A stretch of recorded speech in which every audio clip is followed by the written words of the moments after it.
यार सुभाष निराला जी से और इस तरफ अवधेश मणि जी से राजा हो तो कैसे मनाई जाने दे शहर वाली कजरा। सुभाष निराला जी कहन राजा हो तो ही कैसे मनाई। जब राजा रहे तो मनावे का जरूरत हो। अवधेश मणि जी कहलन का जाने दे शहर वाली कजरा आन के बलमुआ का सेजा सुतावे अपने बलम का बिछाई दी गोनरा। वाह पुराने जमाने ऊपर के गोनरा बनत रहे। आज वाले तो गोनरा जनपई न करी। बड़ा ही सुंदर यहाँ से विराह सुनने की मिला। अवाहर ब्रह्मा विष्णु नारद जी पूरी में लपटियाई गए भैया। बहुत सुंदर विराह रहे। और जैसे चूहे महुआ राजा चूहे मोर जवानी हार गरमिया छोड़ाई दे पानी। ठंडिया में पानी जवानी छोड़ावा। अब महुआ यहीं पर रहे चुहता 900 गुंडा मर गए। झुलनिया तर दबाई की झुलनिया तरह दबाई की। इतना वजन रहा झुलनी। वाह गुंडा कुछ बजाला धीरज। वाह वाह हेलो थोड़ा सा आवाज बढ़ावा। आवाज बढ़ा के थोड़ा सी hello hello hello hello hello hello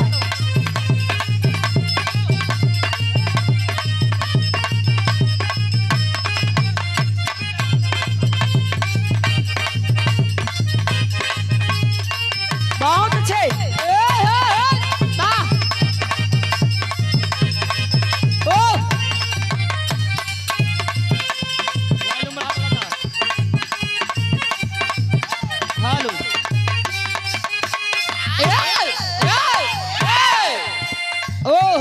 गीत के बड़ा बढ़िया संकेत कैलन। आज के जमाना में नई नई गीत मार्केट में आइल बा। मने ही बिचवा में माइकवा जब लागत तब तो आर बाजा सीटी मारत ह। विशाल डीजे साउंड सिस्टम बड़ा बढ़िया है। नीमन मशीन भी है।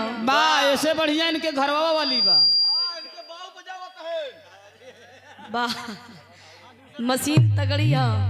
साउंड सिस्टम भी अच्छा है। गीत के बड़ा बढ़िया संकेत कैला।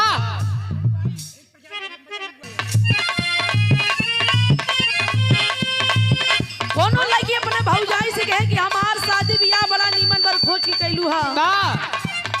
लेकिन लेन देन के साथ ही बियाह हमार क्यों लेकिन थोड़ा हमारे मन का काम थोड़ा कम भा। एक बात कहे का कहे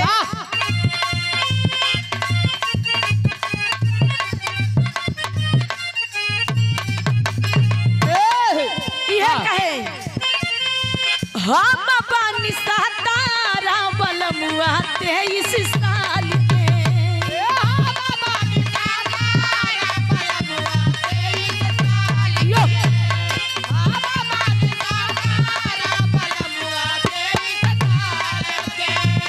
भौजी रे जिंदगिया राखी खतरा में डाल के।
कोनो दुल्हन के अपने दुल्हा से भले शादी का के लइहा टाच नहीं कर दे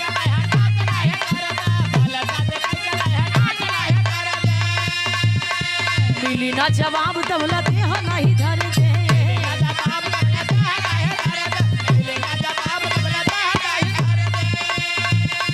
भले शादी का के लइहा टाच नहीं कर दे मिली ना जवाब तबला देह नहीं धर दे कितना दिन ले चला ही बा दिन ले चला ही बा ई वारंटी लिख के दा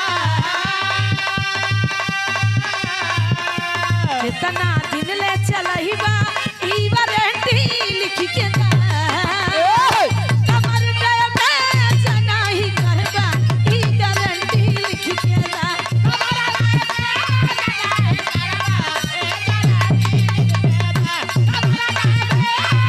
ई गारंटी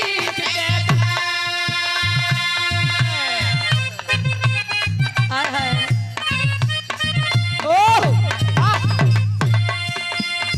सुभाष निराला जी बड़ा बढ़िया से पुरान चीज नई चीज गइला और याद अवधेश मणि जी आपका ध्यान किधर है? भाई आपकी गायिका इधर है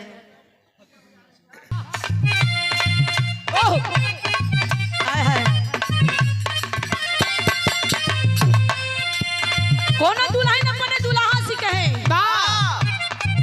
तू तो पूरा लगवला जोर हो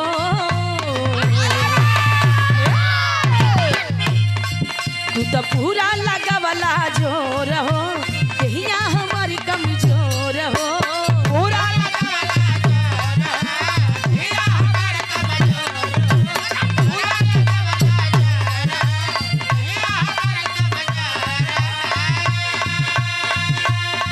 तू तो पूरा लगवला जोर हो कहिया हमारी कमजोर हो तन को दर्द नहीं घाटा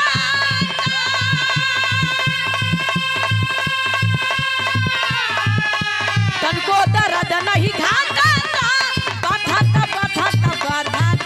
कमरिया ये राज बाधा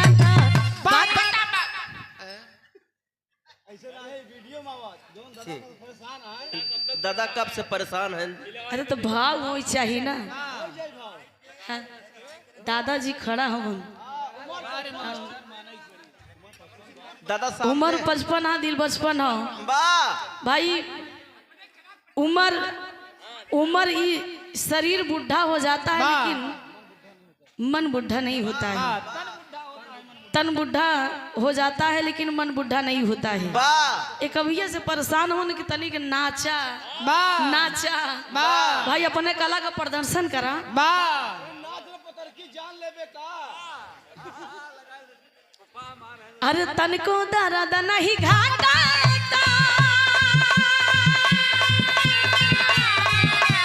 तनको दर्द नहीं घाटा बाधा कमरिया ये राज कमरिया ये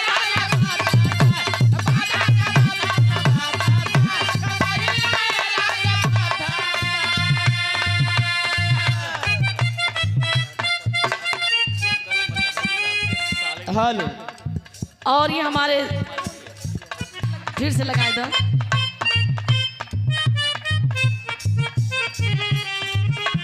तन को दर्द नहीं घाटा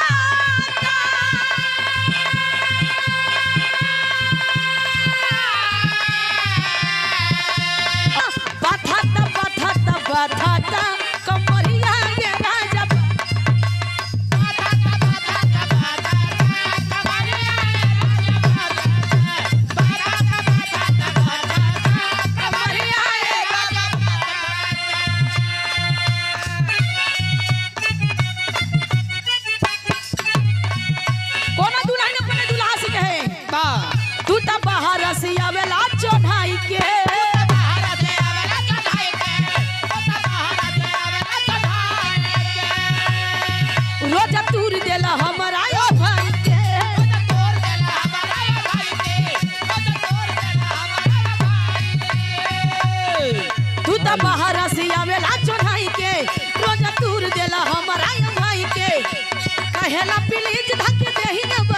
वही चीज खातिर रूसेला कहेला प्लीज धक देहिया बहिज वही चीज खातिर रूसेला तुती राती भरी ए राजा तुती राती भरी ए राजा कमर धक सुतेला तारा भर ए राजा